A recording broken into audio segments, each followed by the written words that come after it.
Welcome to Ox Management Solutions Free Aerospace Audit Readiness Course.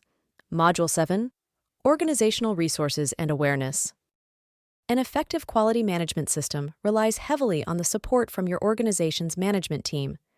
They must be committed to allocating sufficient resources in order to establish and enhance the QMS. As a whole, you must evaluate both your capabilities and your limitations to internal and external resources.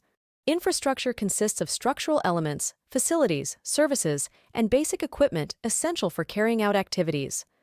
Top management shall ensure consistent building functions and protect its employees' health and safety. This means keeping your buildings up to code.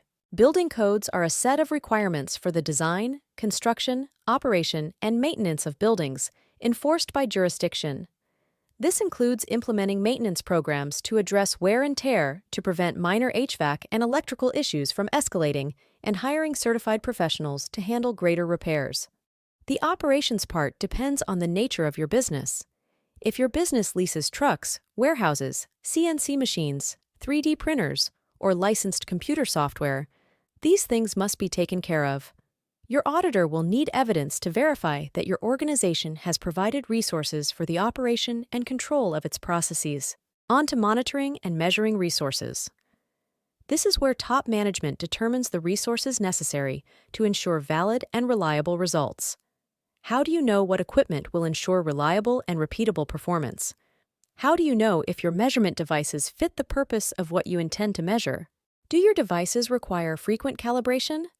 Do they require to be kept in a controlled environment for production and inspection? Ultimately, top management needs to determine the necessary level of measurement traceability and identify the devices that require it. The standard does not specify these details for you. Furthermore, when measurement traceability is a regulatory, industry, or customer requirement, the organization shall have a process in place to establish and manage measurement traceability and ensure each device is in calibration or has been verified before each use. Top management shall provide the resources to have a system in place which keeps a log or register of each type of device, its unique identifier, the device's current location, the calibration or verification method, the frequency of its validation, and its acceptance criteria. In addition to providing resources for infrastructure, you also need to provide a suitable environment for your employees. This includes providing good lighting, which minimizes errors, reduces eye strain, preventing headaches and fatigue, providing personal protective equipment, or PPE, in environments with loud noise, poor air quality, or exposure to hazards that can cause serious workplace injuries, providing conspicuous stations that aid in workplace cleanliness and hygiene to prevent the spread of infections and illnesses. The term suitable environment also includes social and psychological factors. Employees should feel comfortable expressing their ideas, opinions, and disagreements in a respectful manner. It would be wise for employers to offer access to mental health resources, encourage open-door policy, become listeners, and foster mentorship.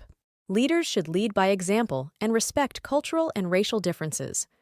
Leaders shall remain professional in conduct and speech. So hire leaders who understand the negative effects of employee burnout, who can manage effectively while promoting a work-life balance, one who is mindful enough to minimize after-work hours contact. Next is organizational knowledge and competence. Organizational knowledge can be based on internal experiences or external sources like standards, academic works, or customer feedback, which must be maintained, protected, and made accessible where necessary. From the top down, implement a succession planning process. Succession planning is used to identify and develop internal personnel with the potential to fill key leadership positions in the future, which ensures a pipeline of qualified candidates ready to step into critical roles to maintain leadership continuity. Succession planning involves assessing current and future organizational needs, identifying key positions and potential successors, providing targeted development and training programs, and regularly reviewing and updating the plan to adapt to changing circumstances and business goals. Employers must ensure that the employees performing the work are competent on the basis of appropriate education, training, skills, and experience, not just for the sake of losing potential business, but also for the safety of the individual performing the work to avoid potential injuries or legal repercussions. Companies should evolve from a primitive competency matrix on an Excel spreadsheet to a more sophisticated system where periodic exams are filled with job-specific questions, as well as questions related to industry and regulatory requirements, and the QMS as a whole. This should be coupled with documented on-the-job training. Competency shouldn't be approached solely from the top down.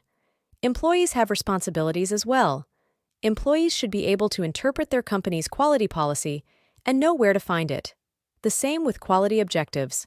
Employees should be aware of their contribution to product or service conformity and product safety. Employees should know how they affect the QMS and the benefits of improving their performance. It is their responsibility to read their company's code of conduct thoroughly and understand the importance of ethical behavior.